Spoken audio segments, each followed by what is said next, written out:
Doctor Rakesh Mishra भी हमारे साथ जुड़ गए हैं और डॉक्टर चंद्रकांत लहारिया भी हमारे साथ जुड़ गए हैं। डॉक्टर लहारिया, अगर मैं पहले आपसे ये जानना चाहूं, क्योंकि आप पब्लिक हेल्थ में काफी डील करते हैं, ओमिक्रॉन वेरिएंट डेल्टा वेरिएंट या उससे पहले के वेरिएंट से अलग और ज्यादा खतरनाक क्यों बताया जा रहा है इसे? जैसा कि हम जानते हैं कि ओमिक्रॉन वेरिएंट में करीब 50 म्यूटेशन हैं और उसमें से 50 में से करीब 32 म्यूटेशन स्पाइक प्रोटीन में हैं और उनमें से 10 म्यूटेशन को काफी महत्वपूर्ण माना जा रहा है। कुछ म्यूटेशन कहे जाते हैं और बाकी पहले अल्फा, बीटा, लैम्डा वेरिएंट में देखे गए हैं और उन वेरिएंट में जब ये म्यूटेशन पाए गए थे तो देखा गया था कि इम्यून एस्केप अर्थात वैक्सीन ढंग से काम नहीं करती हैं या गंभीर बीमारी कर सकते हैं या ट्रांसमिसिबिलिटी हायर होती है। तो इतने सारे जितने भी अब तक के डिफरेंट म्यूटेशन हुए हैं इस ओमिक्रॉन वेरिएंट में वो लगभग सारे म्यूटेशन एक साथ आ गए हैं। अब बात रह गई, इसीलिए काफी एक्सपर्ट्स मानते हैं और इसी वजह से इसको वेरिएंट ऑफ कंसर्न डिक्लेयर कर दिया गया है।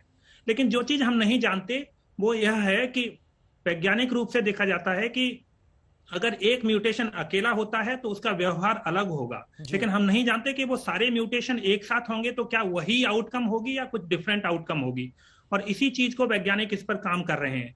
लेकिन सैद्धांतिक रूप से ऐसा लगता है कि इसमें वो सारी संभावनाएं हो सकती हैं कि इसका ट्रांसमिशन हायर रहे या इम्यून स्केप हो, अन्य बातें हो। लेकिन एक अच्छी बात यह है कि फिलहाल यह वेरिएंट भी जो अभी आरटीपीसीआर यूज किए जाते हैं उनसे पहचाना जा सकता है और साथ में जो सावधानी के तरीके हैं वही सब पुराने हैं। आपको हैंड वॉश करना है, फेस मास्क इस्तेमाल करना है, वेंटिलेशन को इंप्रूव करना है, वैक्सीनेशन लगवाइए। तो शुरुआत में गंभीर लगता है लेकिन हमें कुछ दिन और इंतजार करना होगा इसे समझने के लिए। लेकिन बड़ी बात आपने की कि आरटीपीसीआर टेस्ट में ये पकड़ा जाता है। डॉक्टर राकेश मिश्रा, एक वायरोलॉजिस्ट के तौर पर आपकी दृष्टि में जो नया वेरिएंट है ओमिक्रॉन वेरिएंट, जिसको देखकर जापान ने अपना देश एक तरह से बंद कर दिया विदेशी फ्लाइट्स के लिए, हांगकांग से आने वाली फ्लाइट्स पर अंकुश लग रहे हैं या यूरोप और अमेरिका में इस तरह का लॉकडाउन हो रहा है, क्या लोग व्यर्थ डर रहे हैं या सचेत रहना ही जीवन की रक्षा कर सकता है? नहीं, लोग व्यर्थ में नहीं डर रहे हैं। जो इस वायरस का कोई भी वेरिएंट है वो खतरनाक है। कुछ हद तक हमको डेल्टा से भी अभी भी परेशानी है। नया वेरिएंट आएगा इसका मतलब ये हुआ कि और भी वेरिएंट आते रहेंगे और अगर हमने ध्यान नहीं दिया तो हम परेशान रहेंगे। अब ये वेरिएंट अभी जो ओमिक्रॉन आया हुआ ये कितना परेशान करेगा हमको, इसके बारे में इमेजिनेशंस ज्यादा है, हम इमोशंस ज्यादा लगा रहे हैं। अभी कोई ऐसी खास साइंटिफिक बेसिस नहीं है कि ये बहुत ही खतरनाक होगा। क्यों? जैसे अभी डॉक्टर लारी ने बताया कि एक म्यूटेशन अपने आप में कुछ होता है लेकिन वो एडअप नहीं हो जाएगा कि 10 म्यूटेशन हो गए सब एडअप हो जाएगा। और खास करके जैसे जो स्पाइक प्रोटीन जिसमें की म्यूटेशन हुए हैं वो इस वायरस की एक चाबी है जो कि हमारे सेल्स को खोलती है, उसमें H2 में बाइंड होकर के उसमें खोलती है, उसमें प्रवेश करती है। और जो वैक्सीन बनी हुई है इसी चाबी को न्यूट्रलाइज करने के लिए बनी हुई है। अब जब ये वायरस जो खोल रहा है तो इसका मतलब इस चाबी काम कर रही है, तो इसका मतलब वैक्सीन भी काम करेगी कुछ हद तक। तो हमको इतना नहीं डरना चाहिए कि वैक्सीन एकदम से नाकाम हो जाएगी, खास करके कोवैक्सीन जैसी है जो कि पूरे वायरस के अगेंस्ट बनी हुई है। और अभी तक हमको ये भी नहीं दिखा है कि केसेस में मॉर्टेलिटी ज्यादा हो गई या सिम्टम बहुत सीवियर हो गए। लोग ऐसे बता रहे हैं कि अभी कम डेटा है, तो हमको जैसे डॉक्टर साहब ने बोला 2 हफ्ते वेट करना चाहिए कि तब इस हमको अच्छी तरह से समझ में आएगा। तो हमको इतना ज्यादा घबराने की जरूरत नहीं, बहुत ज्यादा म्यूटेशन का कुछ मतलब नहीं है। वायरस को भी परेशानी होती है तो वो ज्यादा सीवियर सिम्टम आएगा या वैक्सीन ब्रेक थ्रू करेगा इसका कोई अभी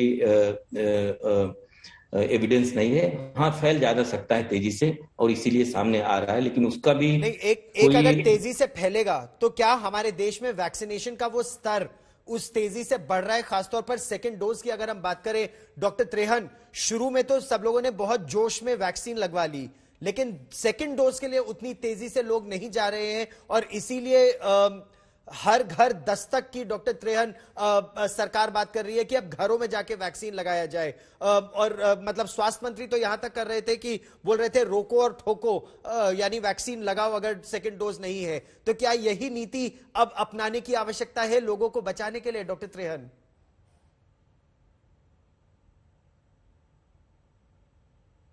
डॉक्टर त्रेहन, आप शायद म्यूट पर आ गए सर।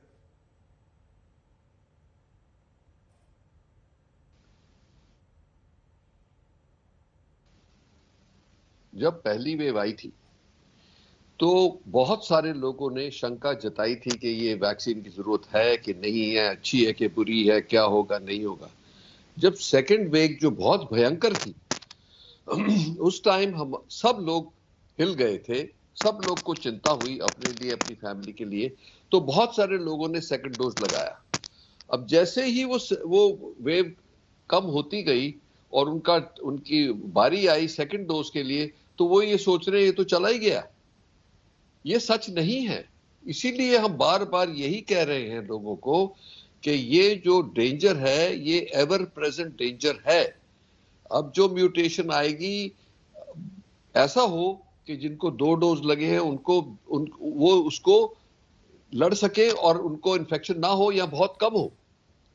तो इसीलिए टाइम आ गया है। आपको एक और चेतावनी मिली है कि ये वायरस जो है म्यूटेशन करता ही जा रहा है और बहुत भयंकर टाइप की लगती है। अब अच्छा होगा कि कुछ ना हो, हम तो नहीं कहते कि हो, पर हम कह रहे हैं कि हमें इस गलत फहमी में ना पकड़े जाएं कि भाई अच्छा ठीक ही होगा, ये होगा, वो होगा, और उसके माध्यम से हम बहुत हानि में आ जाएं। इसीलिए हम कह रहे हैं आप सतर्क रहिए। आपको अपने घर में आप रात को ताला लगा के सोती हो क्यों? कि कोई अंदर ना आ जाए। ये तो नहीं मतलब कि भाई खुला छोड़ दो, देखो कोई आएगा नहीं आएगा। इसीलिए आज के दिन ये एवर प्रेजेंट डेंजर हमारे सामने है। आप समझ रहे हैं कि मैं कितनी स्ट्रेस से बोल रहा हूं कि आप लोगों को सेकंड डोज तो बहुत जरूरी लगाना है और तीनों जो कोविड अप्रोप्रिएट बिहेवियर हैं वो वापस आ जाए, क्योंकि हमें कुछ राहत लग रही थी। हमें लग रहा था कि शायद थर्ड वेव ना आए, पर इस नए वेरिएंट के आने से वो खतरा और भी बढ़ गया है। तो इसीलिए हमें बिल्कुल सतर्क हो और मास्क पहने और ज्यादा क्राउडेड एरिया में मत जाएं। जब जाएं भी तो अपना मास्क पहन के जाएं।